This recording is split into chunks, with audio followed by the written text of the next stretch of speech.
आज हम आपको मिलवा रहे हैं राजस्थान की बिमला जी से, जो कि समाज के उत्थान के लिए पद यात्रा पे निकली हुई हैं।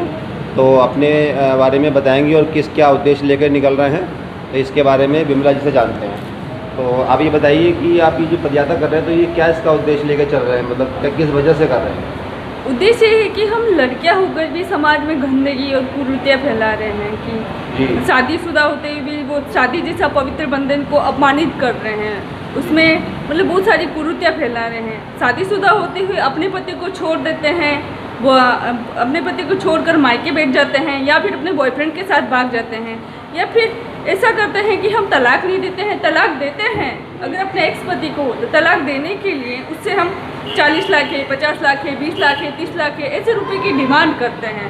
तो इसी वजह से मतलब कुछ लड़के मतलब अघोरी बन जाते हैं, कुछ जेल खा लेते हैं, कुछ सुसाइड कर लेते हैं, कुछ सन्यासी बन जाते हैं। वो कहते हैं चलिए लटकती रहेगी, हम नहीं देंगे, ऐसे शब्द यूज़ करते हैं और वो अपनी ज़िंदगी बिगाड़ देते हैं। तो अभी ये यात्रा आपने कहाँ से प्रारंभ की है और ये कहाँ तक ये आप जाएंगे पैदल यात्रा?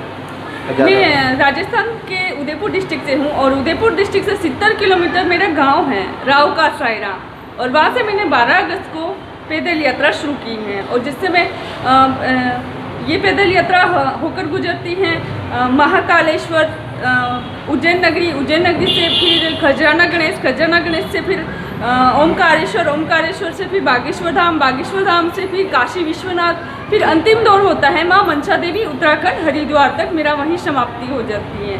तो अभी कितने दिन ये लगेंगे इसको? ये मेरे 2 महीने की यात्रा हो रही है, अक्टूबर नवंबर तक मेरी समाप्ति हो जाएगी, नवंबर के अंतिम दौर तक। आप समाज को मतलब जागरूक करने के लिए ये यात्रा निकाल रहे हैं? ये मैं समाज को जागरूक करने के लिए निकली हूँ कि समाज तक मेरी आवाज़ पहुँच सके और कुछ लोग आगे आ सके और डोनेशन वगैरह दें। कुछ लोगों ने मतलब ऐसे अफवाह उड़ा रखी है मेरे बारे में, पर मुझे कोई फर्क नहीं पड़ता। कोई लोग ये कहते हैं जिस चीज़ के रुकती हूँ वो कहते हैं तू क्यों गई, किस लिए गई, तुझे नहीं जाना चाहिए, दूसरों के बारे में तू क्यों सोचती है, तुझे नहीं सोचना चाहिए। न कोई ये भी कहता है जिसके घर रुकने वाली तो कहते हैं तेरी वजह से हम परेशान हो रहे हैं, सुबह से हम दौड़ भाग कर रहे हैं, तू तो पैदल यात्रा करती रहती है, समाज को सुधारने के लिए। समाज नहीं सुधरेगा। महिलाओं को संदेश देना चाहती हैं कि मतलब पुरुषों को जिस तरह से प्रताड़ित किया जाता है, हाँ, तो या फिर जिस तरह से संबंध बनाए जाते हैं, कुछ होता ये होता है कि जैसे पति होते हुए भी अपने पति होते हुए भी वो नाजायज संबंध बनाती हैं।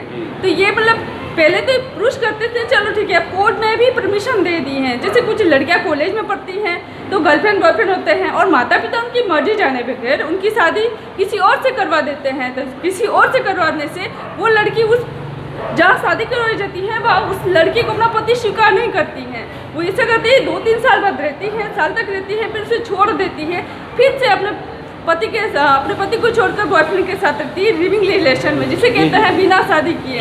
ये कोर्ट ने परमिशन दे दिया, ये कोर्ट ने गलत किया है, क्योंकि इसने मतलब शादी जैसे पवित्र बंधन को अपमानित हो रहा है, गंदगी फैल रही है। चलिए, आपकी यात्रा के लिए हम आपको बहुत बहुत बधाई और शुभकामनाएं देते हैं कि आप जिस उद्देश्य से निकली हैं वो आपका उद्देश्य की पूर्ति हो। आपका पूरा नाम क्या है?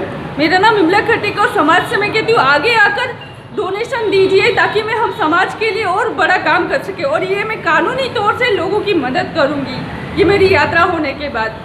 चलिए, आपका बहुत बहुत धन्यवाद, आपकी यात्रा शुभ हो।